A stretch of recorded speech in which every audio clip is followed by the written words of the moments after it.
બા અત્યારે બધું રસોડું સકેલી રહ્યા છે. જય શ્રી કૃષ્ણ બા. ગામડે રહેવાનો ઉત્સાહ પૂરો થઈ ગયો બા તમારો? 3 દીતા થઈ ગયો પૂરો. કેમ? બસ હવે પાછા અહીંયા ધરાઈ રહ્યા હવે સુરત જાય. પણ ત્યાં ધરાઈ રહ્યો તો પાછા દેવામાં આવશે એમ કરીને દિવસો કાઢીએ. આજે ફાઇનલી અમે લોકો નીકળી રહ્યા છીએ સુરત અને હવે ફાઇનલી અમે લોકો આશ્રમ જશું. સોશિયલ મીડિયા આશ્રમ ભાવનગર અને પછી જશું આણંદ, જ્યાં આપણું બીજું આશ્રમ ચાલી રહ્યું છે. ત્યાં પણ થોડુંક કામ છે, એ પતાવીને પછી ડાયરેક્ટ જતા રહીશું સુરત. ફાઇનલી તમારો ઉત્સાહ પૂરો થઈ ગયો રે દેશમાં રહેવાનો?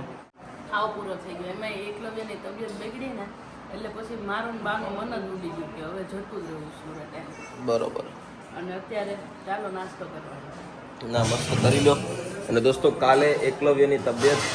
કાલે થોડીક એકલવ્યની તબિયત બગડી ગઈ હતી. એનું કારણ હતું કે ચેન્જ એટમોસ્ફિયર એટલે કે વાતાવરણને લીધે, અને રિપોર્ટ કરાવી લીધો છે. નોર્મલ ફીવર જેવું હતું, વાયરલ ઇન્ફેક્શન. પણ અત્યારે બહુ સારું છે. અને અત્યારે મારા મોટા પપ્પા મસ્ત એમને રમાડી રહ્યા છે સવારના 6:30 વાગ્યામાં. સુરત જાય જાતો દીકરો. બરોબર. આજે સારું છે થોડુંક ને ફેર પડી જાય.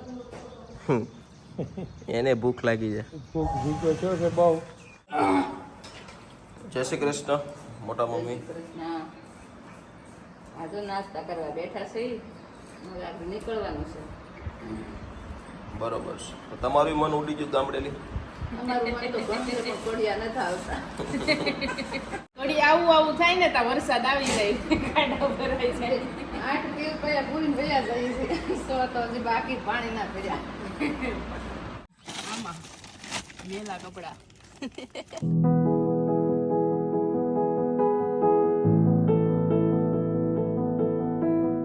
મસ્ત દરેક પ્રભુજી મસ્ત નાસ્તો કરી રહ્યા છે. हमारा मिश्रा जी नाया धोया नहीं.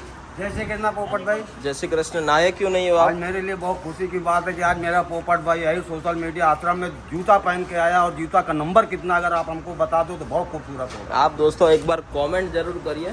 कमेंट जरूर करना मेरे जूते का नंबर कितना है, क्योंकि कल मैंने चप्पल एक भाई को दे दी है ना, तो और कोई रास्ता नहीं था मेरे पास. अब आप समझो ना, हमसे ना हमारा पोपट भाई है आज पहली बार सोशल मीडिया का मेरी नजर में पहली बार जूता पहन के आया, इसके लिए मैंने सवाल किया. क्या बात है. और अभी हमारे संजय भाई सभी प्रभु जी को मस्त दवाई दे रहे. जय श्री राम संजय भाई. क्या हाल चाल है? बहुत बढ़िया है. आप सभी प्रभु जी को दवाई दे रहे हो. हाँ बस ये, अरे यही मेरा काम है. क्या बात, मेरा धर्म है. क्या बात है. इसके आगे कितना रिजल्ट मिल रहा है दवाई से? ऐसे 80-90% मिल जाता है. क्या बात. अभी सभी प्रभु जी मस्त नाश्ता करके दवाई ले लेंगे, फिर सब कुछ छोटा मोटा काम करेंगे, साफ सफाई का वगैरह सब कुछ. अभी आप देख सकते हो मस्त रूप से. चलो मिश्रा जी.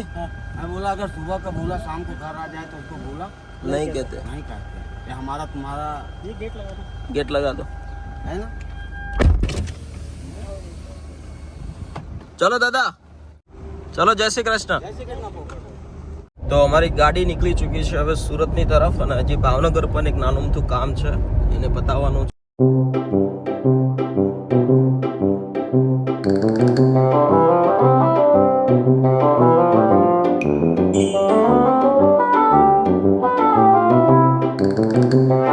દોસ્તો ગાડીમાં પડી ગયું છે પંચર, અને આમ પણ અમારા ટાયર હવે ટકો થઈ ગયા છે.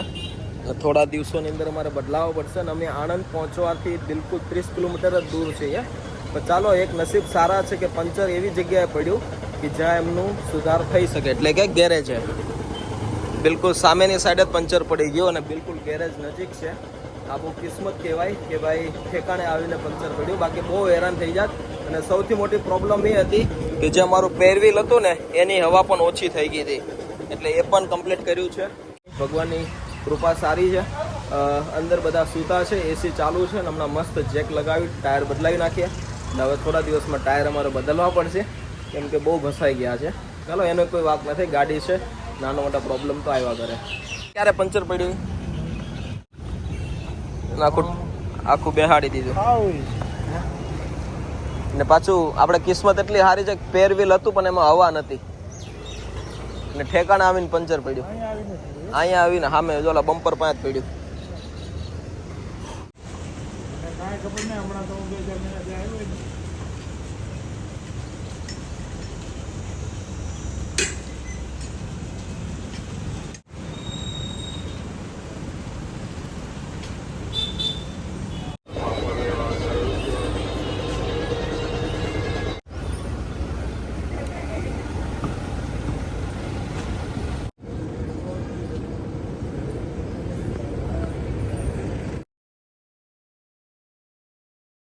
તમે મોટીમાં પહેલી વાર આવ્યા ને? હા અમે પહેલી વાર જ અહીંયા આવ્યા. વાહ દોસ્તો, અમારા એકલવ્યભાઈ પહેલી વાર આણંદ સોશિયલ મીડિયા આશ્રમની અંદર આવી રહ્યા છે અને કેવો આશ્રમ જે મહાનગરપાલિકા સાથે મળીને ખૂબ સારામથી લોકોની સાથે જોડાઈને લોકોની આ કામ થઈ રહ્યું છે અને અમારા ધવલભાઈએ એકલવ્યના વેલકમમાં ખૂબ સારું સ્વાગત કર્યું છે. ધવલભાઈ, કેટલો મહેનતનું આ કામ તમે કેટલા ટાઈમથી કર્યું? બસ સવારથી આજે બિઝી હતા વાહ. સ્વાગત માટે. વાહ, આજે તમને બધાને એકલવ્ય બધાને મળવા આવ્યો છે. જય શ્રી કૃષ્ણ બધાને.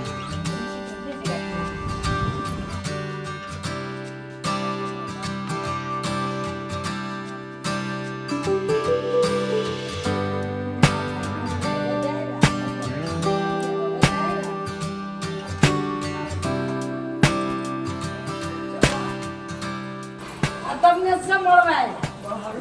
આ પોપટભાઈનું એકલું જ.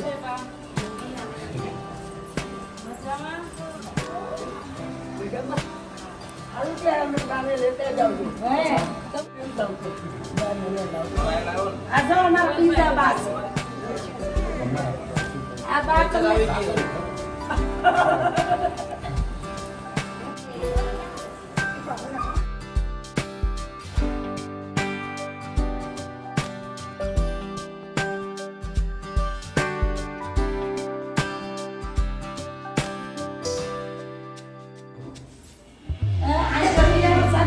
કેવી લાગી સરપ્રાઈઝ? આવું તારા બર્થડે વખતે ને તું? નહીં, ક્યારેય નતું મારી લાઈફમાં પહેલી વાર. મારા જીવનમાં પહેલી વાર.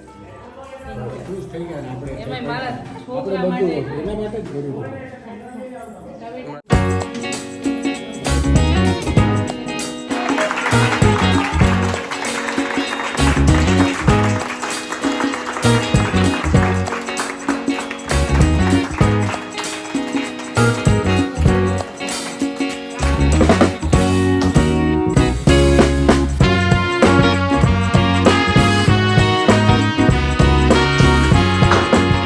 સમાજ તમારો બધાનો કે આજે અમારો દિવસ દીકરા માટે તમે એટલો કિંમતી સમય આપ્યો, બધાએ ખૂબ ખૂબ ધન્યવાદ.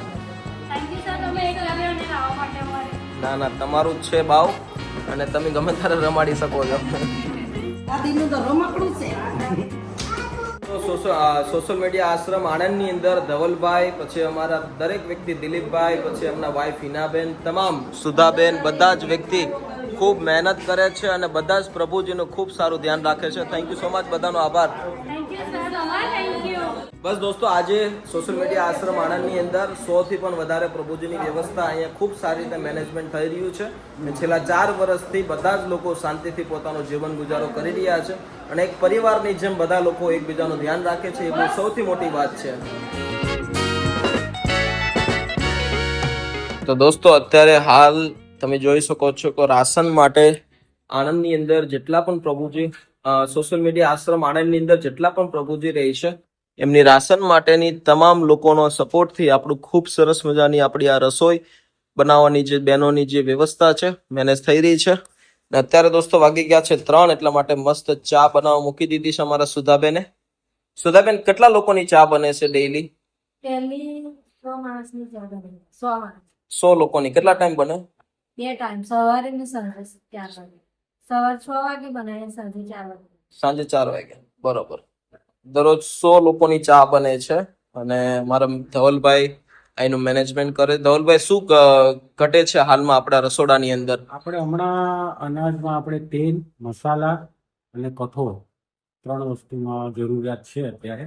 ઘઉં ને ચોખા આપણી પાસે છે આશ્રમમાં. આપણે ઘટવામાં અત્યારે તેલ, મસાલો અને કઠોળ આ વસ્તુઓ ઘટે છે. એ અત્યારે હાલમાં ઘટી રહી છે. બરોબર.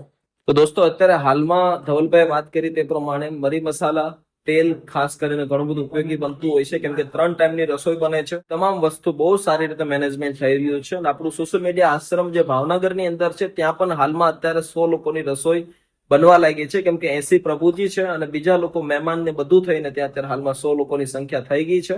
બસ આ તમામ વસ્તુ મેનેજમેન્ટ થઈ રહી છે તમારા સપોર્ટથી. તો આણંદની આજુબાજુ જેટલા પણ લોકો તમે જોવો છો, કોઈ પણ વ્યક્તિ તેલ આપવા માંગતા હો, મરી મસાલો કાંઈ પણ, તો તમે રૂબરૂ અહીંયા આવીને પણ જોઈને પણ આપી શકો છો અને તમે તમારી યોગ્યતા પ્રમાણે, તમારા સમય અનુકૂળતા પ્રમાણે અહીંયા આવી શકો છો. અમારા નીલમબેન અત્યારે મસ્ત એકલવ્યને રમાડે છે. સોચ નહીં. हाँ सोच रहा है किसके हाथ में आ गया मैं. जय श्री कृष्ण बधाने.